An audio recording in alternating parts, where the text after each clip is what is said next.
aí vai aproveitar pouco da aula, que ela vai ter que sair cedo, que ela vai para o mesmo evento que eu. Vai me dar carona. Isso mesmo, professor. Thais vai ter que ver a aula. Vai ter que ver a aula depois, hein, Thais? Exatamente. Bom, vamos lá, então. Vou apresentar a Carol oficialmente. Cadê a Carol? Tá aí? Eu vou até, Carol, te dar poderes de organizadora também, porque eu quero ver se você consegue compartilhar a tela. Você consegue? Vamos descobrir aqui agora. Apresentar a tela, só para ver se está funcionando. Tá ativo. Perfeito. Então tá bom. Você quer compartilhar a sua tela? Ou já compartilho a minha para pegar o doc, né? Pode ser. Depois eu saio, só para pegar aquela minha parte, aquelas duas perguntinhas rápidas. Ó, e são bem rápidas. Vocês estão vendo aí? Sim. Sim. Beleza. Então, são duas perguntas de digestão, a resposta é muito próxima. A Maria Letícia, ela perguntou aqui, ó, deixa eu só aumentar a tela. E a resposta para a Maria Letícia não vai ser uma resposta, vai ser uma resposta apropriada, mas vai dar trabalho, Maria Letícia, ó.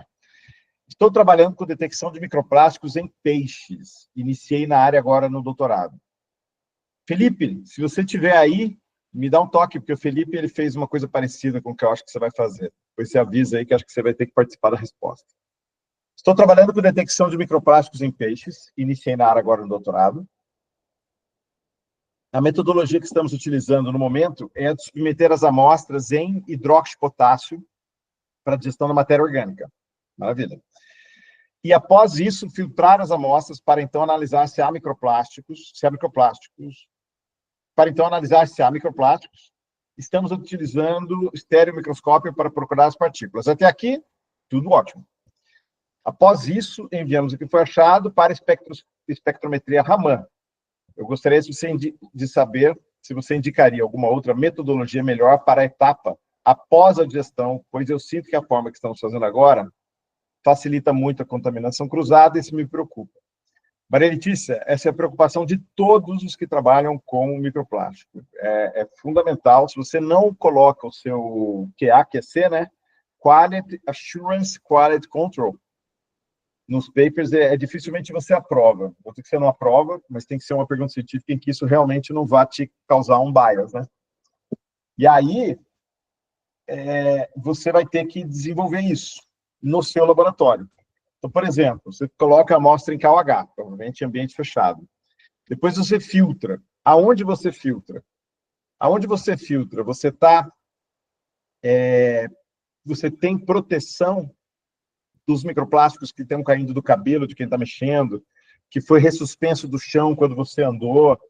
Então, isso tudo você tem que controlar. Então, se você tiver uma sala para isso, fechada, que você lavou, que você controla melhor, nunca vai ser perfeito, mas pelo menos você controla melhor. É mais adequado. Se não, a etapa em que você está fazendo isso, você vai ter que pegar uma plaquinha de Petri, um papel de filtro, não a membrana cara que você está usando para filtrar, mas um papel de filtro daqueles mais baratinhos, molha, para garantir que o que vai cair lá dentro fica aderido e não vai ser ressuspenso, então você vai trabalhar a sua medida, então se está molhado ele meio que gruda. E aí, quando você tem essa plaquinha, se você puder colocar 3 em volta, é o seu controle. Se está caindo naquela plaquinha, está caindo na sua amostra também. Então, ali, você desconta. Você sempre tem que fazer isso. Você tem que descontar os microplásticos que estão no controle ao redor do seu trabalho com a amostra. Mas isso você tem que fazer também se você tem um fluxo laminar, bonitinho, com ar filtrado entrando, passando pelo filtro lá, tendo uma pressão positiva dentro da capela. Você sempre tem que colocar um controle. Então, você tem que fazer um controle. Você tem que ver que tem muito paper que o resultado é 1, 2, 3 fibras por indivíduo. 1, 2, 3 fibras você tem caindo no seu prato de comida por minuto, sabe? Então, tem que tomar muito cuidado para você ter certeza que a sua medida... Se você tem um indivíduo muito contaminado, eu acho que você você pode usar a lógica a seu favor, né? Mas sempre tem que ter um controle para você fazer essa continha, tá bom? Então, o seu procedimento, a sua pergunta não era exatamente sobre a digestão para a etapa pós-digestão, é isso. É controle para todo lugar. Então, você vai filtrar. Maravilha. Depois você vai levar a membrana, onde você fez a filtração, e você vai levar para o estereomicroscópio. E isso vai ficar no estereomicroscópio também aberto, recebendo microplástico do ar em que você está. Porque se você não tem uma sala para isso, você vai ter essa contaminação. Então, você também tem que ter controle aí. E eu acho que o que faz um bom experimento é você olhar todas as etapas do processamento da amostra e colocar um controle em cada etapa. Então, essa é a Maria Letícia, e a próxima pergunta também é muito parecida, da Mônica Elias, Instituto Mamirauá. Iniciarei coleta de músculo de peixes para detecção de microplásticos pelo método do CGMS. Eu acho que é pirólise CGMS, né? Que eu vou falar na próxima aula vai ter o vídeo sobre esse tema. Na coleta de amostra, como conseguiria fazer o controle se estar em campo, no meio da floresta, em um flutuante, onde tratam o peixe para ir para o gelo para ser vendido posteriormente? Bom, esse é um problema. Eu acho que o seu problema é melhor do que o problema do Felipe. Não sei se o Felipe apareceu aí. Deixa eu ver se o Felipe está aí. Felipe deu sinal de vida aí? Não? Sou eu, professor. É você. Não foi você que fez um controle no barco lá na coleta de águas? Nós fizemos o controle, foi no hospital veterinário no momento de fazer a dissecação dos peixes. Aí foi um controle na bancada, na época. Você não quer contar como é que foi? Então, a gente pegou... Foi um trabalho que foi em parceria, né? Que era para fazer análise de microplásticos e metais. Então, era numa bancada, numa bancada especial lá do Hospital Veterinário, lá da UENF. E nele tinha o controle da atmosfera ali numa placa de Petri, igualzinho você falou, com a membrana ali um pouco úmida, né? Um pouquinho de água tipo 1 nessa membrana. E aí a gente fez essa dissecação para ter o trato gastrointestinal. Perfeito. De filhotes de arraia, que era arraia viola. E aí a gente fez o tratamento com hidróxido de potássio, e depois eu fiz a caracterização por micro-FTIR lá na Andréa, no La Paz. Perfeito. Foi um desafio porque eram microplásticos muito pequenos. Muito pequenos. E aí o micro-FTIR tinha um momento que não funcionava, não ia. E essa é a vantagem do pirólise, que é o que a Mônica vai fazer. Sim. Mas o legal, Felipe, é que eu lembro que a Maria Cristina me contou que uma vez, numa coleta de águas, algum dos alunos, eu achei que era você, tinha tentado fazer um controle no barco. Não. O controle que a gente fez, quando eu trabalhava com água lá no Paraíba, eu fazia 2 controles no processamento. Esse controle de bancada e o controle de tudo que eu fazia na amostra, eu fazia no meu branco, né? Num outro controle. Então, tinha esse da atmosfera ali na bancada e tinha o controle do processamento da amostra. Perfeito. Obrigado, viu, Felipe? Valeu.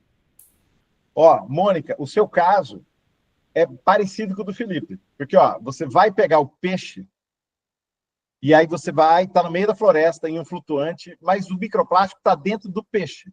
E se o peixe já está morto, a gente considera que está tudo certo. Qual é o problema? Eu acho que a Elizabeth Sucada também faz essa recomendação, que é lavar muito bem a superfície do animal que você está indo processar. Porque vai ter microplástico na pele desse animal. Então, se você lavar ele num lugar, ou não lavar muito direito, não lavar muito bem, ou lavar num lugar que vai contaminar o resto das amostras, os órgãos internos, aí você vai ter contaminação. Então, eu acho que o negócio é você pegar o peixe, levar, ele vai estar morto, né?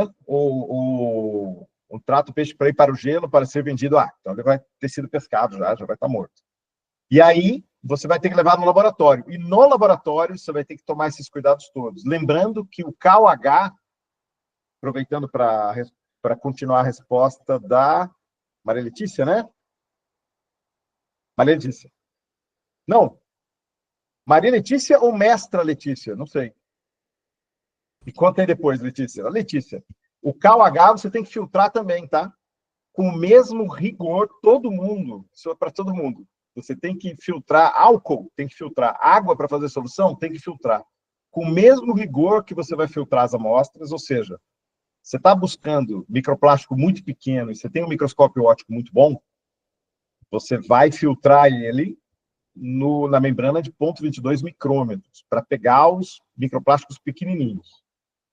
Então, você vai cuidar dessa contaminação também, porque o álcool, o KOH, a água para fazer solução, o reagente do KOH para fazer a solução, todos eles estão contaminados com microplástico. Então, você tem que filtrar todos eles, tá bom?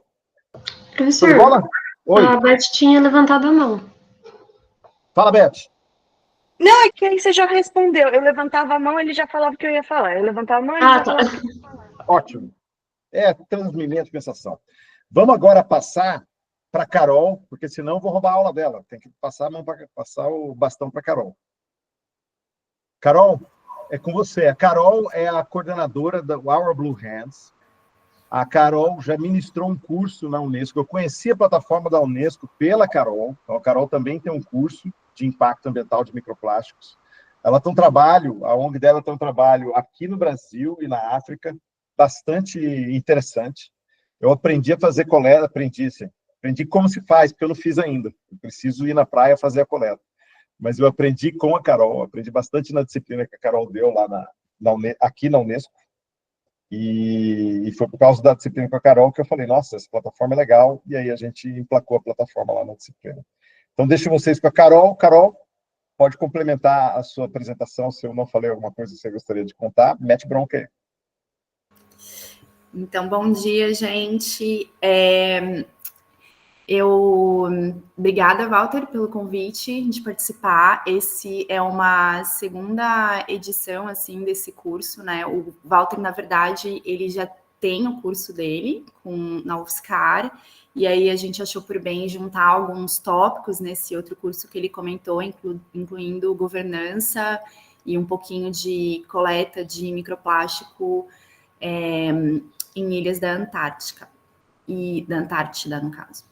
E aí, enfim, a gente foi trabalhando alguns pontos em convergência, mas eu queria até trazer uma coisa que eu achei bem interessante, a formação bastante transdisciplinar aqui, né? Tem bastante gente de várias áreas, e, na verdade, eu sou formada em gestão ambiental. E depois que eu finalizei a formação de gestão, eu fiz um técnico em meteorologia, e aí eu fui para o mestrado na área de geociências e fiz uma pós também em oceanografia.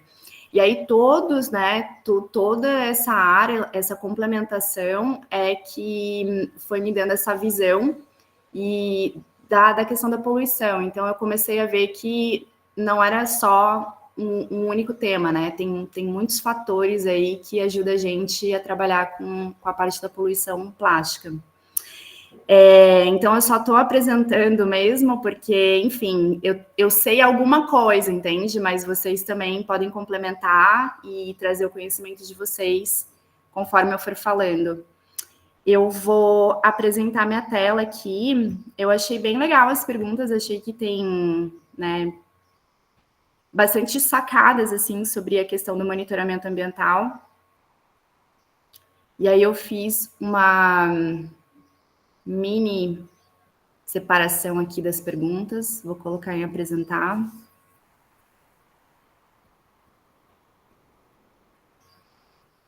Melhor colocar aqui. Se faltou alguma ou faltou algum nome, né? Aí vocês me avisam. Então, a primeira, que eu gosto muito desse mapa, que foi do Luciano, que trouxe... ele comentou, né, sobre a questão dos indicadores, né, se com esse mapa que a gente consegue ver que a maior produção de resíduo de microplástico estão em áreas com maior densidade populacional e maior concentração de indústria, se isso já não é um indicador de onde a gente deveria trabalhar com campanhas educativas.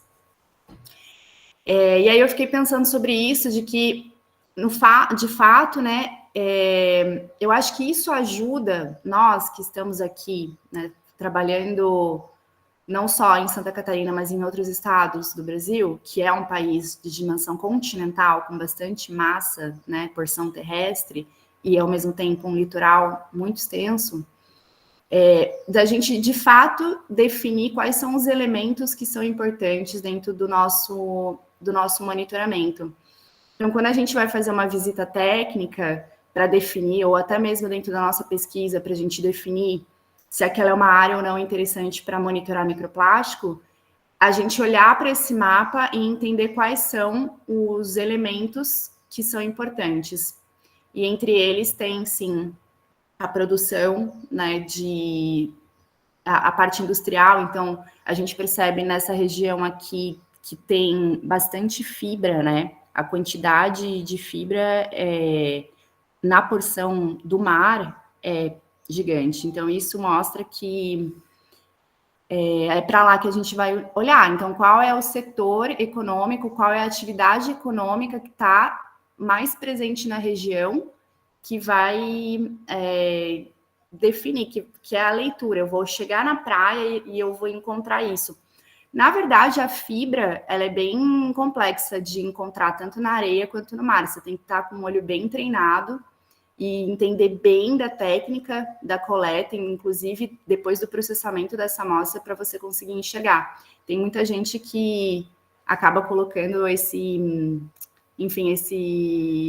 resíduo, esse microplástico em papel manteiga, embrulhando em alumínio. Não façam isso, porque é muito difícil depois, quando você vai digerir a amostra, esse material ele acaba desfazendo junto, né? Ele é digesto junto, então fica bem complicado de você ver o que é do mar e o que é, de fato, ali do seu storage da amostra. Então, eu acho que, na verdade, é difícil a gente falar. Eu até deixei isso como uma provocação, tá, Luciano? Porque hoje em dia, se a gente for parar para pensar, qual que é a eficácia das campanhas educativas? Né? Ter, assim, um momento de reflexão. Porque a gente continua indo para a praia, a gente continua fazendo tanto turismo, né? Praia e sol. Quem mora na praia ou quem visita, chega na praia e continua encontrando grandes quantidades de resíduos, seja macro resíduo ou microplástico. Então, e não é por falta de campanha educativa. Eu acho que a gente está num momento de uma elaboração. A gente construir esses indicadores que a gente precisa, quais são os pontos, né? Quais são os hotspots, quais são as melhores estratégias para a gente atingir uma porção da população. Porque, como eu disse, o Brasil é continental, né? Então, realidades e contextos socioeconômicos muito diferentes um do outro. Enfim, então é mais para a gente pensar como é que eu elaboraria uma estratégia para o ponto onde eu moro, conhecendo a minha realidade local. Eu só escutei um barulho, eu não sei se alguém levantou a mão ou não. O André levantou a mão. Pode falar. Eu não consigo... Carol, bom dia. É uma pergunta muito rápida. Eu fiquei na dúvida aqui, porque como eu entendi que isso é uma análise de metadados, você juntou vários estudos, né? A incidência de maior quantidade de microplásticos no hemisfério norte seria uma incidência de mais estudos ali? Isso chegou a ponderar isso? Tem uma ponderação disso no estudo? Ou é o fato da questão de ter mais consumo, etc, etc, etc? Como é o nome? Desculpa, é Ali? André, esse estudo, eu até não coloquei a fonte aqui nessa foto, né? Mas ele é da Ivar do Sul, que é uma pessoa que eu não sei se vocês devem conhecer, a professora Juliana. Ela trabalha com microplástico em ilhas, principalmente. Ela fez um dos maiores levantamentos para Martim Vaz, Abrolhos e Fernando de Noronha. E ela e a Mônica, elas fizeram um compilado desses grandes estudos aqui. Então, são vários estudos e um dos... Na verdade, sim, tem mais estudos. Ela não chega a citar isso no trabalho dela, mas ela comenta a questão da quantidade de porção terrestre em cima ser maior, da quantidade de pessoas, né, na região, então a densidade demográfica ser maior, e a concentração de de indústrias e poder aquisitivo. Quanto maior o teu poder de compra, mais resíduo tu gera. O que você... E pode ver que também tem a diferença ali, né, a gente tem muito mais fragmentos. Eu vou deixar o estudo, eu não sei se vocês têm acesso a esse estudo, mas eu vou deixar eles com o link com vocês depois, porque, na verdade, o que eu tenho 3 artigos, um embaixo do outro delas, e sempre focado em microplástico e ilhas. E, enfim, é uma referência para mim, né, dentro dos meus estudos. Eu vou passar, se eu não respondi, daí vocês podem continuar perguntando. Tem essa pergunta que eu achei interessante, que é se essa metodologia que eu estou utilizando, se ela pode ser replicada para a estação de tratamento de água e esgoto, do Fábio. Na verdade, então, existem várias metodologias usadas, tanto para o sedimento, que é um sedimento compacto do mangue, como para areia, como para água, como para animais bivalves, enfim, peixes. Eu acredito, tá, que para a estação de tratamento de água é mais químico e físico, né? Eu até separei 2 tipos aqui, que é, por exemplo, esse do método de vermelho Nilo, que é para atingir as partículas, para poder contar e identificar por meio de análise de imagem, e tem os sensores microfluídicos. Ainda não é uma norma, não é uma legislação que as companhias de tratamento de água e esgoto façam esse controle de microplástico. Eu acho que a gente está caminhando para isso, porque ano passado eu até estive no FENASAN, que foi na feira que a Sabesp, né, em São Paulo, promove, e era uma conversa, assim, bem ativa. Algumas empresas, inclusive, né, de engenharia, tal, de filtros, já estão vendendo filtros, aonde eles conseguem, dizem, né, eu nunca testei, mas eles dizem que consegue conter.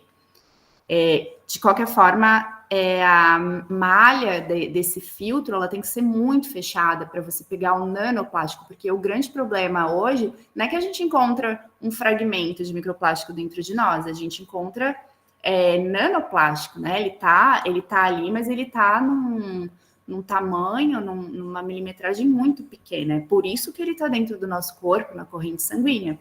Então, a gente não está vendo, né? Se a gente está consumindo na água, no sal, no mel, na cerveja, que hoje são grandes fontes de contaminação de microplástico para dentro do ser humano, tirando o ar, né? Que a gente acaba respirando.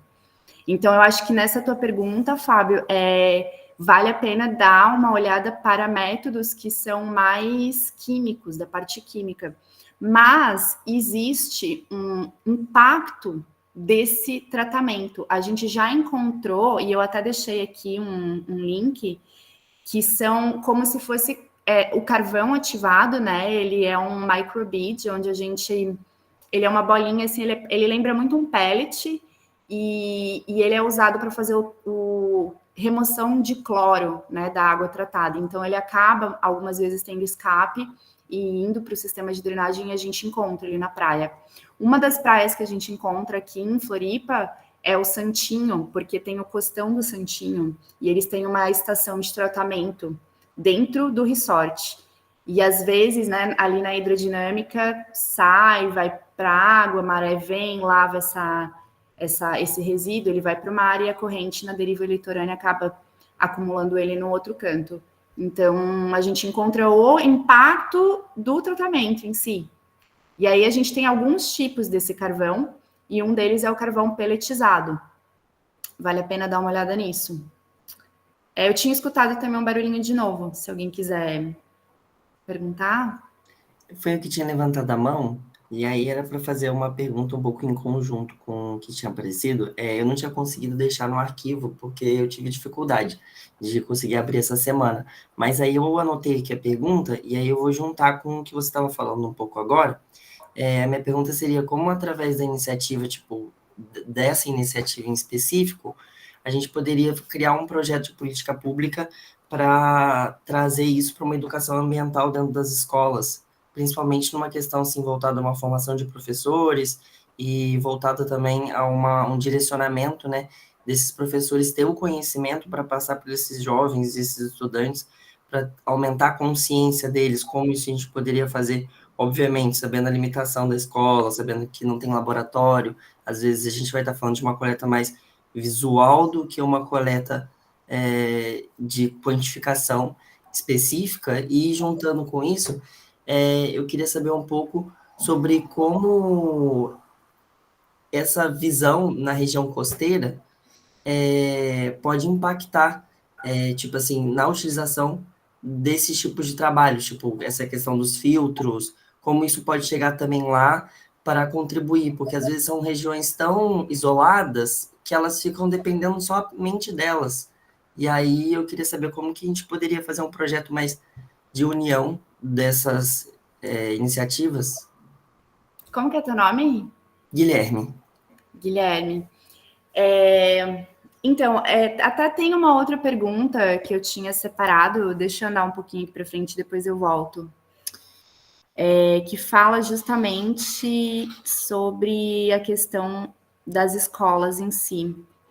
Acho que ela está aqui mais para trás, mas, enfim, a gente teve uma experiência aqui, aqui, ó, o treinamento presencial dos protocolos pode envolver instituições de ensino. Então, hoje, os protocolos que estão sendo trabalhados, como que é feito, né? Tem uma equipe de professores, cientistas, dentro de universidades, geralmente são universidades super reconhecidas e renomadas, que trabalham, fazem testes e tal, e aí eles criam esse protocolo. Eles vão aplicando em vários ambientes e harmonizando, né? Tentando ver quais são os desafios e deixando ele cada vez mais prático. Esse protocolo que o projeto Our Blue Hands está usando hoje, ele foi desenvolvido pela Universidade de Portsmouth, lá no Reino Unido. E ele é totalmente voltado para a ciência cidadã. Então, isso faz com que o leque de pessoas, né, de perfil de pessoas que possam usar esse monitoramento seja amplo. Você não precisa ter um treinamento específico. Só que, no caso, para você aplicar esse estudo, você tem que buscar adaptar para o nível de entendimento, né, de conhecimento que tanto as crianças quanto os adolescentes, né, jovens adultos podem ter. Claro que do fundamental, ali do 6º, 7º ano, você já consegue aprofundar mais, você consegue trabalhar mais, porque com as crianças é tudo muito empírico, né, e muito lúdico. A questão de você colocar isso dentro de uma instituição de ensino, hoje, como é o nosso sistema curricular, a nossa grade curricular de ensino, ela só funciona na base da extensão e da base da vontade dos professores de fazer. Então, um professor tem um projeto, ele quer fazer, ele cria lá esses trabalhos, né? E aí ele consegue, às vezes, né, com muito custo, um recurso de fora, mas é sempre... Porque ainda não é também, mais uma vez, uma legislação onde mudou a grade curricular. A gente ainda não fala, a gente fala de literacia oceânica como se fosse algo... uma matéria de fora, que não faz parte, só que a gente já estuda isso na geografia, a gente estuda nas ciências, na biologia, na química, né? Só que a gente ainda não conseguiu atualizar esse sistema. Então, aqui em Santa Catarina, a gente tem as escolas do mar. É um programa da prefeitura, então alguns municípios costeiros têm a escola do mar. E aí a gente trabalha, né? Por exemplo, projetos são convidados a levar um conhecimento para dentro das escolas do mar. E aí eles têm lá o cronograma que acho que é uma vez por semana, uma vez por mês, eles pegam uma turma para fazer uma saída de campo e daí eles vão inserindo esses temas. Aí as crianças fazem, é um projeto em cima daquilo. Mas a nível de monitoramento, Guilherme, eles aprenderam e a escola de Florianópolis quer começar a implementar. Então, cada turma pode ir uma vez por mês fazer um monitoramento, porque ele é replicável e ele é de baixa infraestrutura, então é simples. Mas a gente tem que fazer o quê? Todo mundo entender direitinho para a gente ter um mínimo de padrão, né? Agora, uma outra pergunta que tu fez, agora eu fiquei um pouco confusa. Você me perguntou se a região costeira, ela... Eu não sei, eu não entendi direito. Você pode perguntar de novo? Como esses projetos que já estão sendo desenvolvidos a respeito de, por exemplo, essas novas tecnologias que estão aparecendo, né? Elas podem também chegar nesses ambientes para as pessoas saberem o que está acontecendo no mundo, estarem a parte do que está acontecendo no desenvolvimento tecnológico. Porque essas regiões costeiras muitas vezes são muito fechadas e dificilmente as pessoas levam coisas e conteúdos para essa região. Eu pergunto isso porque eu sou de uma região costeira, eu sou de Paraty, e lá tem muitas ilhas e tem muita parte continental que não tem acesso, só via mar. Então, acaba sendo um desafio muito grande até, por exemplo, levar alimento para essas escolas. E aí, eu estou fazendo essa pergunta justamente porque lá também tem um projeto ambiental, e esse projeto ambiental, ele funciona justamente para trazer o conhecimento de como funciona aquela comunidade do mar. E aí, eu queria saber como que a gente também pode fazer com que chegue esses conhecimentos que estão sendo difundidos e produzidos nessa região de uma forma que também seja interessante para o aluno, né? Porque senão, não adianta chegar lá e falar que tem um filtro que resolve o problema, mas ele não saber o que é, ou até mesmo tentar inserir algo que possa ajudar ali a comunidade, né? Entendi. Realmente, Paraty é litoral sul do Rio de Janeiro, é super recortado o litoral e tem a questão geográfica que algumas regiões só se chega de trilha ou barco, né? Então, eu não sei se tem comunidade morando em todos, mas assim, Ilhabela passa por uma questão parecida, né? Essas regiões mais nos extremos dessas ilhas. E hoje eu vejo que a articulação de redes, tá? Para esse tipo de trabalho é o que faz a coisa acontecer. E quando eu falo articulação de rede, eu estou falando de você identificar quais são os atores que são mais importantes dentro da sua região. No Rio, a gente tem, acho que o INEA, que é o que está mais acima ali, que seria o estadual, talvez, eu não tenho certeza. Aqui em Santa Catarina é o IMA. E aí você tem os órgãos municipais ambientais, né? Então, quando eu trabalho, eu sempre tento envolver o órgão municipal, eu apresento o projeto para o órgão municipal e eu vejo quais são a escola ou a ONG que está mais ativa ali. Às vezes a gente depende muito do recurso para o nosso próprio transporte, tá? Para nossa alimentação, para o nosso transporte, combustível e talvez um valor pelo teu trabalho que você está fazendo ali. Mas você pode utilizar de outras fontes, por exemplo, a estrutura desses órgãos que já estão ali, para você, antes de você chegar fazendo um trabalho, você montar algo que seja acessível via internet. Então, isso aqui que a gente está fazendo é um exemplo de como que você atinge pessoas em diferentes localidades, e aí você... isso é uma forma, tá? A outra forma é criar ou procurar onde tem esses programas que treinam professores. A Escola do Mar, ela treinou os professores, porque é mais fácil, você treina, você capacita pessoas que vão ter possibilidades de multiplicar para várias pessoas. Então, né, você pega um conhecimento, capacita essas pessoas e ela distribui. Isso também é uma forma de trabalhar. Mas, assim, no teu ver que mora em Paraty, o ideal seria você conectar esses atores, você fazer um mapeamento dessa rede e ver qual é o tema, qual é o projeto que você quer trabalhar, buscar essas fontes, né, de onde está esse conhecimento e começar a articular. Porque daí você leva para um, você leva para o outro, só que você tem que ter um lugar onde você vai executar o teu piloto. Porque é no piloto que você vai ver se esse caso teve sucesso ou não. Senão você vai ficar ali, né, querendo fazer em vários lugares, mas você não tem um resultado concreto. Eu respondi a tua pergunta, Guilherme? Perfeitamente, muito obrigado. Deixa eu ver. Ah, tá, esse daqui. Então tá, seguindo, né, tem aqui, já respondi então a pergunta que que acho que era do Fábio também, estava junto, né, sobre envolver as instituições de ensino.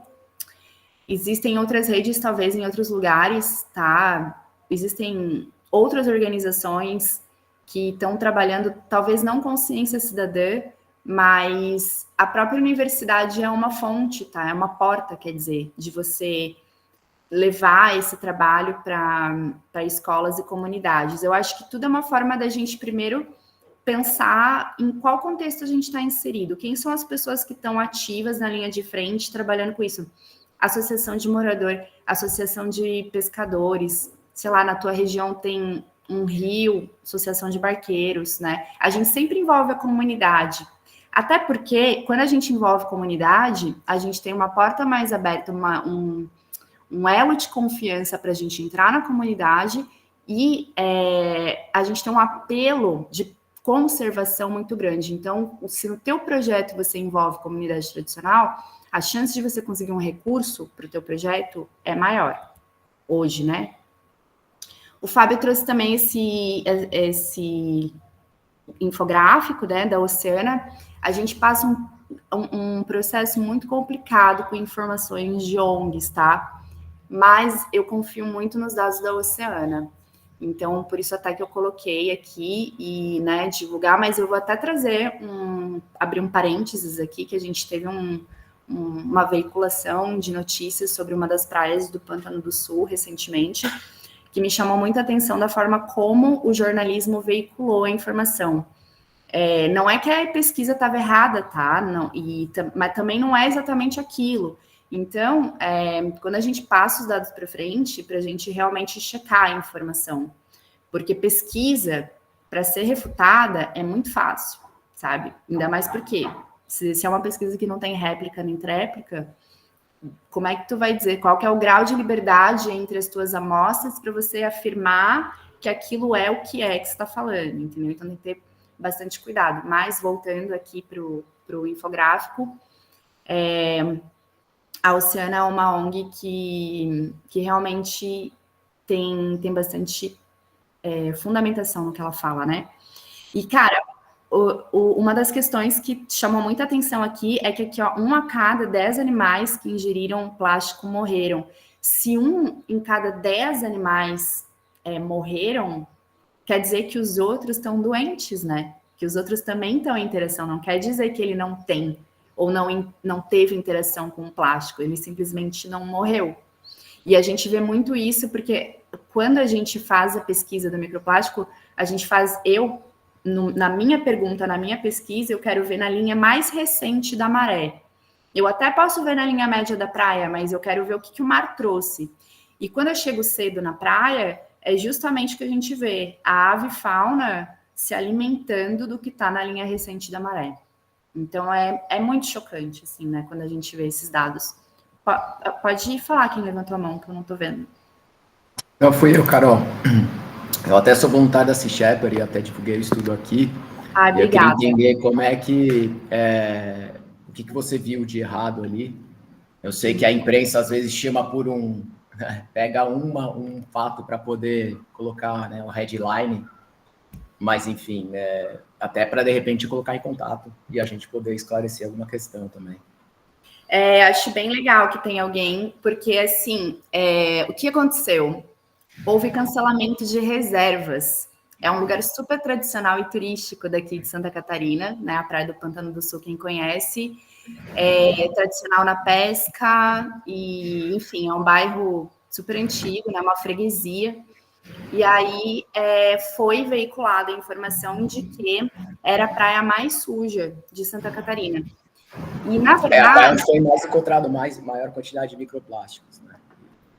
Aí a imprensa veiculou com uma forma muito... Como é aquela palavra quando a gente... Pejorativo. Sensacionalista. Sensacionalista, isso. Eles foram, assim, para chamar a atenção, né? Eu acho que teve um viés querendo, assim, vamos fazer alguma coisa, só que, de certa forma, isso atiçou a comunidade, tá? Rolou um abaixo-assinado aqui para que refizessem a pesquisa E aí a gente sabe que foi um esforço amostral gigantesco, que eles passaram, né, por mais de 300 praias, só que eles fizeram uma porção da praia em um dia fatídico, né? Não houve nem, eu acho, mas não houve realmente uma repetição ou um monitoramento sistemático, que era aquilo que eu falei sobre o grau de liberdade entre a amostra. Para você poder dizer que ela é ou não é, você tem que repetir isso algumas vezes, né? Pode ser que eles encontraram numa condição daquele dia, porque a gente está muito à mercê do que acontece no mar, né? Aqui é uma ilha, então a gente tem incidência de vento, a gente tem muita corrente, às vezes passa semanas numa ondulação de leste, daqui a pouco vira para uma ondulação de sudeste. Então, assim, o que estava num canto remexe e é acumulado. Pode acontecer, acontece.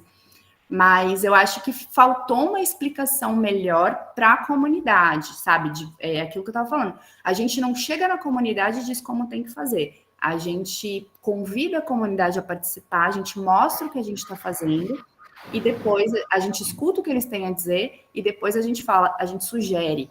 Eu sugiro que seja feita isso baseado nisso e daquilo.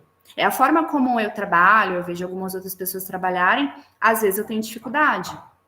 Então, é mais por isso, sabe? Não acho que eles não fizeram, como eu falei, foi um esforço amostral gigantesco, mas a gente cuidar com a disseminação. Não sei se tu sabe como foi feita, tu tem mais informação até para trazer para nós? Sim, foram feitas, as análises eram feitas com 100%, né? Era essa área dividida em transectos, né? E aí eles analisavam os macro-resíduos, né? Em acho que 4 transectos, né? E os micro-resíduos acho que por amostra. Depois pegar mais detalhes e te enviar. Mas além disso, acho que é importante pontuar também é que assim, não era só chegar lá na praia, fazer a amostra e sair fora, né? Tinha todo um trabalho de educação ambiental, fazer mutirões de limpeza também, sem, obviamente, o rigor amostral para envolver a população. Era um ônibus, né, que ficava parado ali, então tinha toda uma parte de visitação, educação ambiental, ou seja, essa parte de relacionamento com a comunidade, ela existiu, né? Tanto é que foram 300 praias, mas foram 16 meses, enfim, de missão rodando aí os 7 mil quilômetros de costa, né? Inclusive interações com escolas também, por aí vai. Então, inclusive o pessoal tem esforços aí para fazer uma repetição, né, de todo o estudo, mas como é um estudo muito grande e também um custo muito alto, enfim, não sei se isso vai dar certo para acontecer.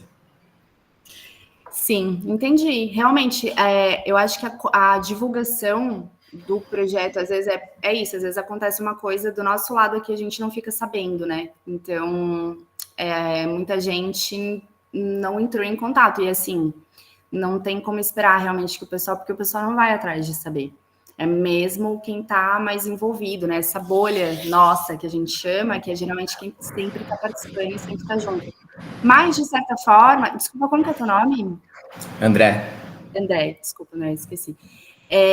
Eu achei positivo no sentido de que agora as praias que geraram a dúvida vão, de fato, poder, né, ganhar uma nova, seja com o próprio projeto, ou seja com as universidades locais, porque houve essa conversa com as universidades daqui.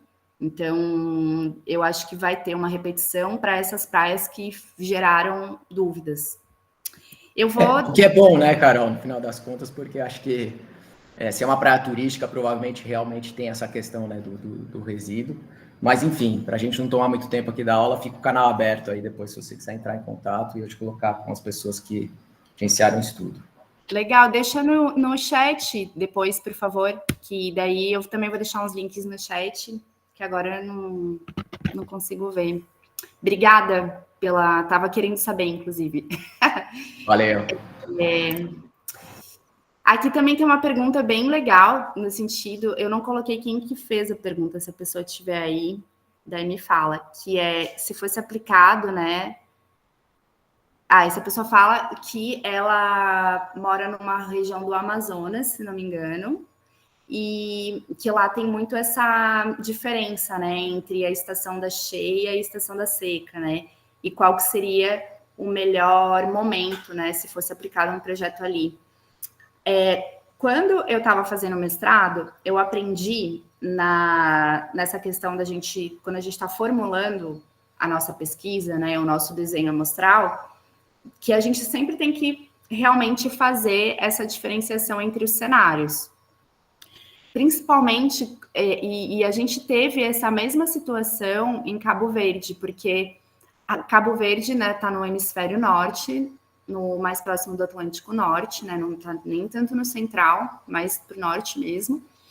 E ela tem essa questão a gente tem, acho que se não me engano, maior parte do ano verão, e aí a gente tem 3 meses específicos, onde a gente tem uma monção que vem da África e ela lava a região do Atlântico ali e são chuvas torrenciais. Então, aquelas ribeiras que eles chamam, que são os rios que ficam sem resíduo o ano inteiro, sem resíduo não, sem água, eles ficam jogando resíduo.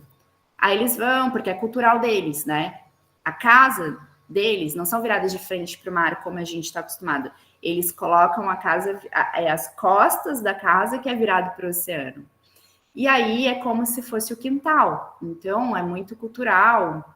Agora diminui um pouco, mas ainda tem bastante nessas regiões mais isoladas que são culturalmente muito fortes, né? É difícil quebrar o padrão cultural. Então, eles jogam um baldinho lá e aí venta e acaba indo para o mar. E muitas vezes eles jogam nesses locais, que são essas ribeiras que estão secas. Só que quando chove torrencialmente, aquilo vira um rio que leva tudo pela frente, embora. E chega no mar. Então não tem rio, mas tem as ribeiras que tem essa troca.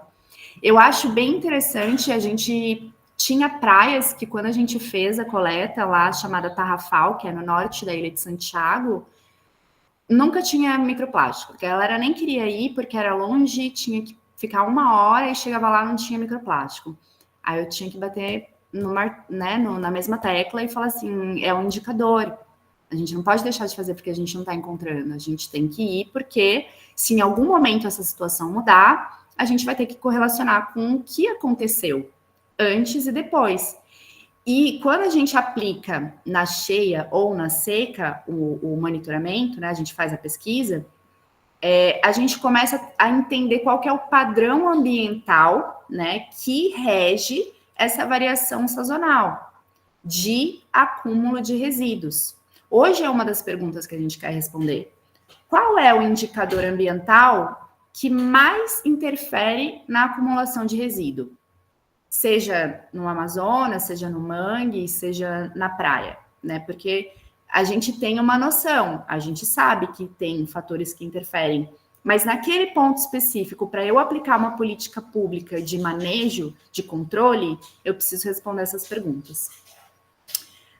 Aí, enfim, tem essa outra pergunta sobre a classificação, né? Sim, muitas dúvidas.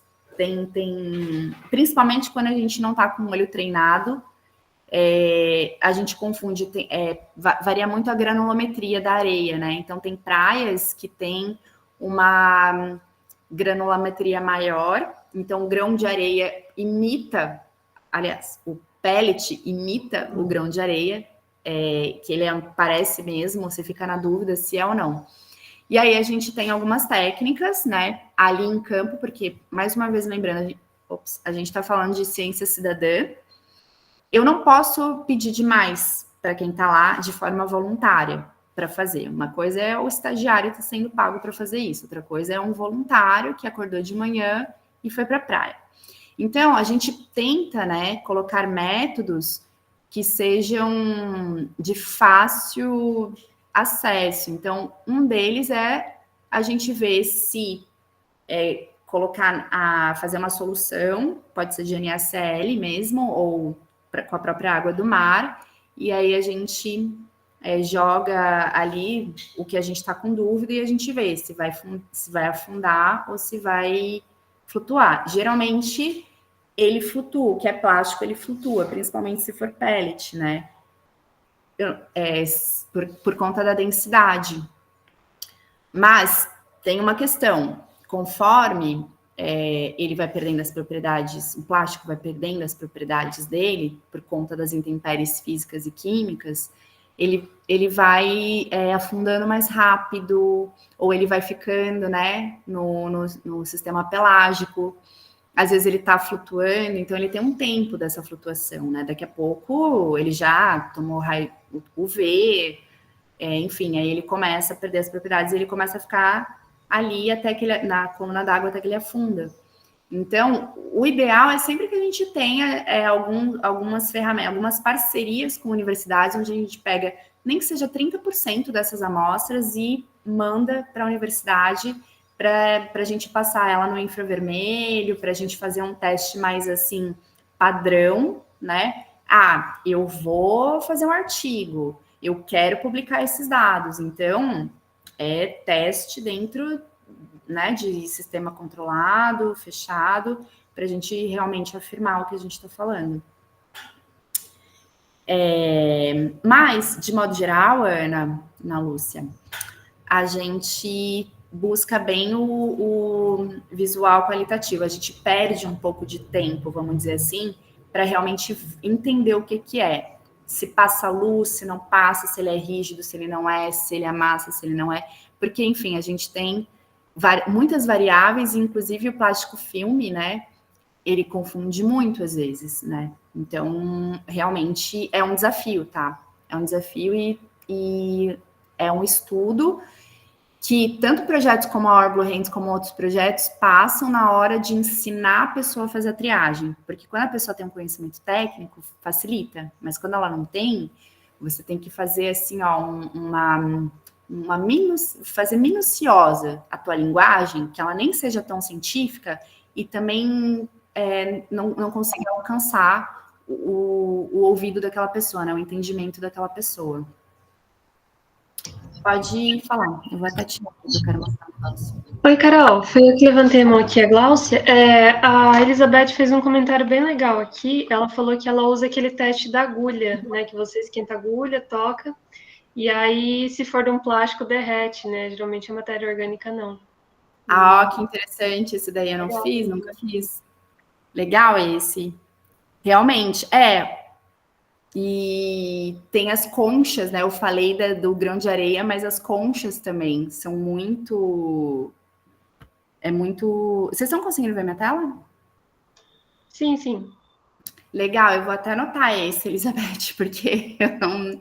é tanta coisa que eu não tinha nem me ligado que dava para fazer. Esse mapa aqui, alguém já teve, eu não sei se alguém já teve acesso a esse site, né? Acredito que sim, que é o plasticadrift.org. A pergunta é mais porque muita gente quer saber, né? Que a gente encontrou mais microplástico na ilha de Cabo Verde, né, do que em praias continentais. Inclusive, muitas das amostras que a gente fez na ilha de Santa Catarina e em praias continentais aqui do próprio sul, a gente percebeu essa diferença. E aí eu gosto muito desse site aqui, que ele é a história do patinho, né? Que eles derrubaram um container com não sei quantos milhares de patinhos daquele de borracha e foi super difícil, não conseguiram pegar alguns, mas anos e anos ficaram boiando. De repente, até hoje, se encontra patinho de borracha aí na praia. E aí eles aproveitaram para fazer um estudo da deriva das correntes. Ó, Cabo Verde, mais ou menos, tá aqui, tá? Deixa eu ver se eu dou um zoom. Eu acho que não vai aparecer. Mas a ideia é que você clica, né, em um ponto X, vamos clicar aqui mais ou menos no sul. Vamos aqui na África. Aí depois a gente vai para a Europa. A gente clica aqui num ponto. Vamos ver se vai funcionar. Aí o patinho aparece. A mancha do meio, né, vermelha ali, é a maior concentração. E aqui em cima a gente tem como que funciona entre os anos e meses, tá? A corrente. Então, pode ver que ela sempre fica ali no torno do giro, né? Do giro do Atlântico Sul, da convergência do Pacífico também. E aí a gente tem uma noção do quando sai desse ponto, para onde que a corrente tende a levar esse resíduo. No final das contas, é um estudo de deriva. E quando a gente coloca, mais ou menos, né? Vamos mudar a posição do patinho. Ele mostra onde o plástico acaba. Então, o que a gente tem? Ó, aqui já passou por cima de Cabo Verde, tá? Cabo Verde tá por aqui. Aqui tá mais nas Canárias, na verdade. Cabo Verde tá até um pouco mais para baixo. Só que as ilhas da Barlavento, que são essas ilhas mais aqui pro norte, pega tudo. E olha como ela fica e ela não se dissipa. Ela continua, persiste, ela fica em superfície, ela vai para o fundo, ela ressurge, né? A mancha vermelha, ela não some. Então, quando me pergunta assim, mas por que mais em ilhas? Principalmente transporte por vento e corrente. O escape que a gente tem do continente, a gente tem a produção dos resíduos, né? A gente chama autóctones, tá ali, a gente gerou no lugar, e os que vêm de fora. E muitas vezes a gente não entende como que o nosso resíduo a gente encontrou resíduo da China, vem muita coisa pelo navio, tá? Vem mesmo, muita coisa pelo navio. Mas muita coisa também é escape, vem pelos rios. Hoje tem um estudo, né? Vários estudos, inclusive, alguns mais recentes, outros mais antigos, de que as bacias, o uso da bacia hidrográfica, ela é muito responsável pela quantidade de resíduos que chegam no mar. Vamos mudar aqui, colocar em outro ponto, para a gente ver também um pouco no Pacífico. Vai lá na costa do Chile, Peru. O que acontece?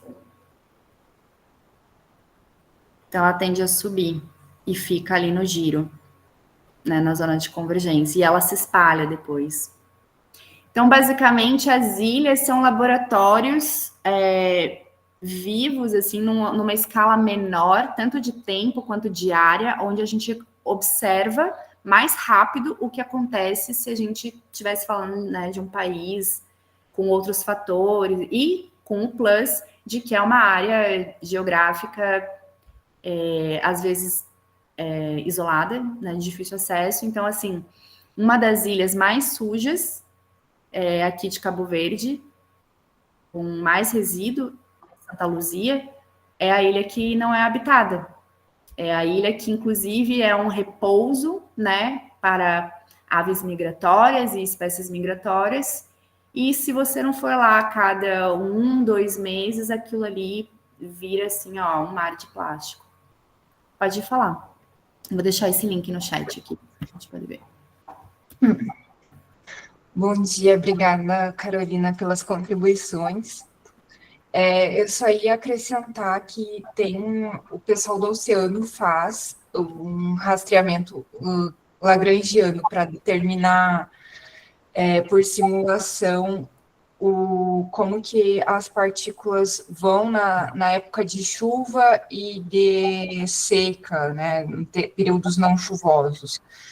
Então, dá para fazer, sim, essa parceria com eles. Eu não sou da Oceano, mas eu já fiz parceria, até com a professora Mônica, lá da UFDE, né, que está se aposentando agora. Ah, que pena.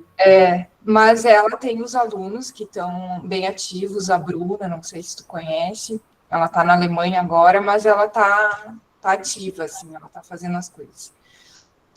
E é bem interessante, né, esse método deles. Então, você pode estimular onde que é melhor coletar na época de chuva ou de períodos menos chuvosos.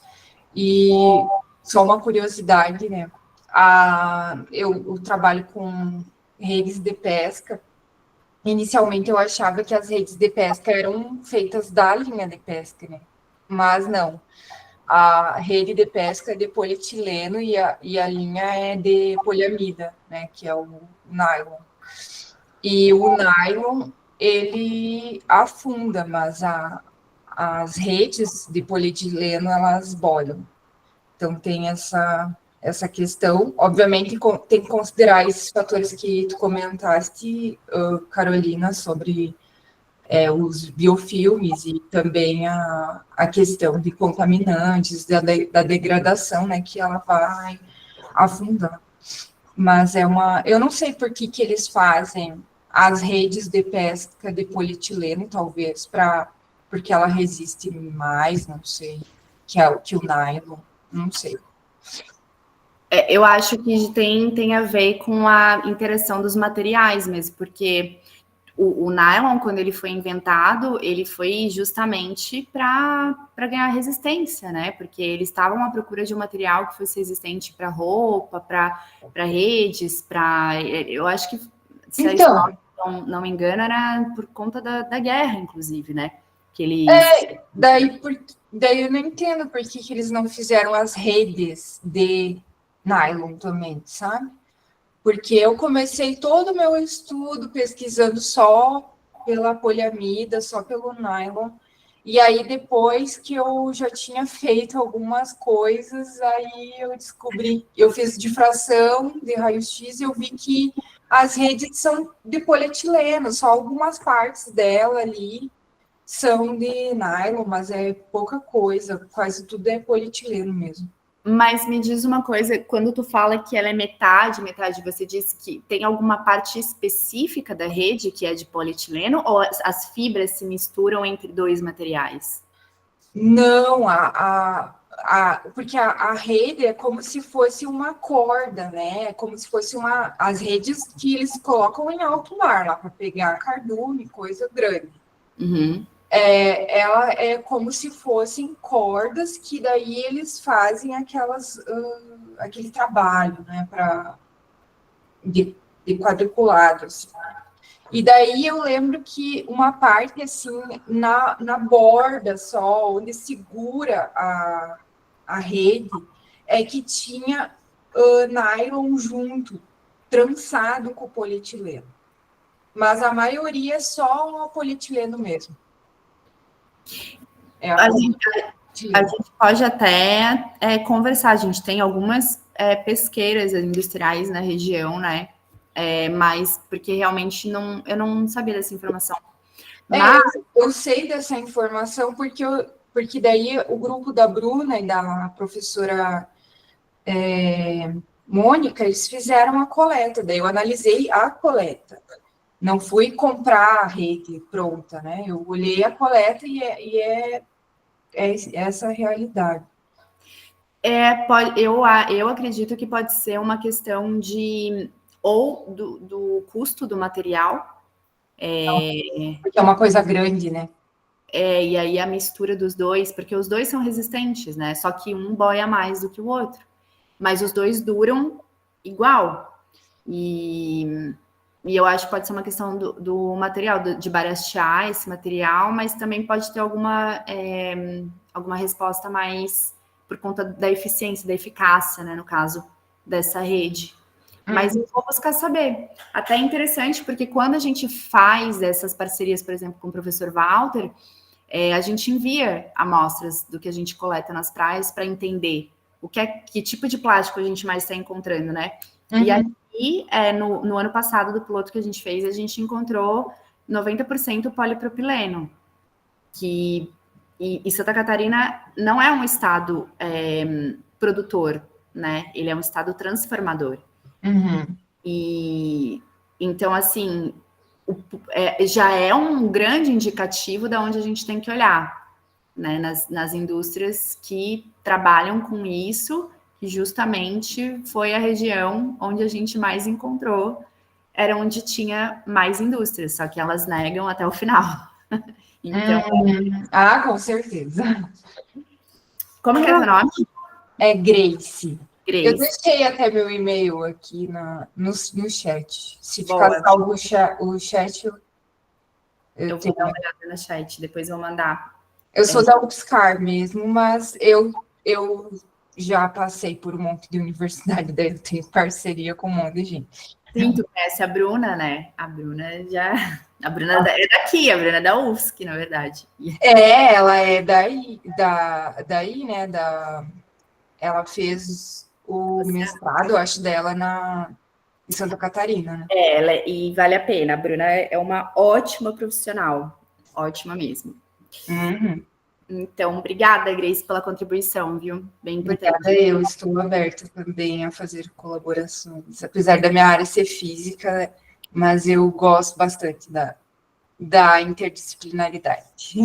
O monitoramento de microplástico, que nem eu comecei falando, né, aqui nessa troca que a gente está tendo, que realmente ele é transdisciplinar, a gente precisa, são várias questões, né? Por exemplo, a gente não está falando só de correntes ou transporte de Ekman, que era uma das coisas que eu queria comentar com vocês quando a gente fala de ilhas, né? Aqui até tem a pergunta do Natan, que fala, você comenta sobre encontrar mais microplásticos do que nas praias continentais. Que fatores que você acredita? Então, esses fatores como a parte oceanográfica, a parte ambiental, a parte hidrológica, meteorológica, né, a própria, quando a gente encontra essa parte de materiais, né, da indústria de material, que é muito importante hoje, está alinhada com o que os pesquisadores de poluição por plástico e de plástico estão fazendo, a criação de novas tecnologias, né, a própria governança. Então, são vários assuntos que são transdisciplinares e a gente precisa dessas equipes. Por isso que eles criam as pools of expertise, porque essas piscinas, né, essas bolhas de vários especialistas de diversas áreas que criam essas grandes ideias. O desenvolvimento os objetivos de desenvolvimento sustentável da ONU nasceu dessa interação, nasceu da criação dos vários experts em diversas áreas, né? A gente está falando, claro, de discussões de high level, né?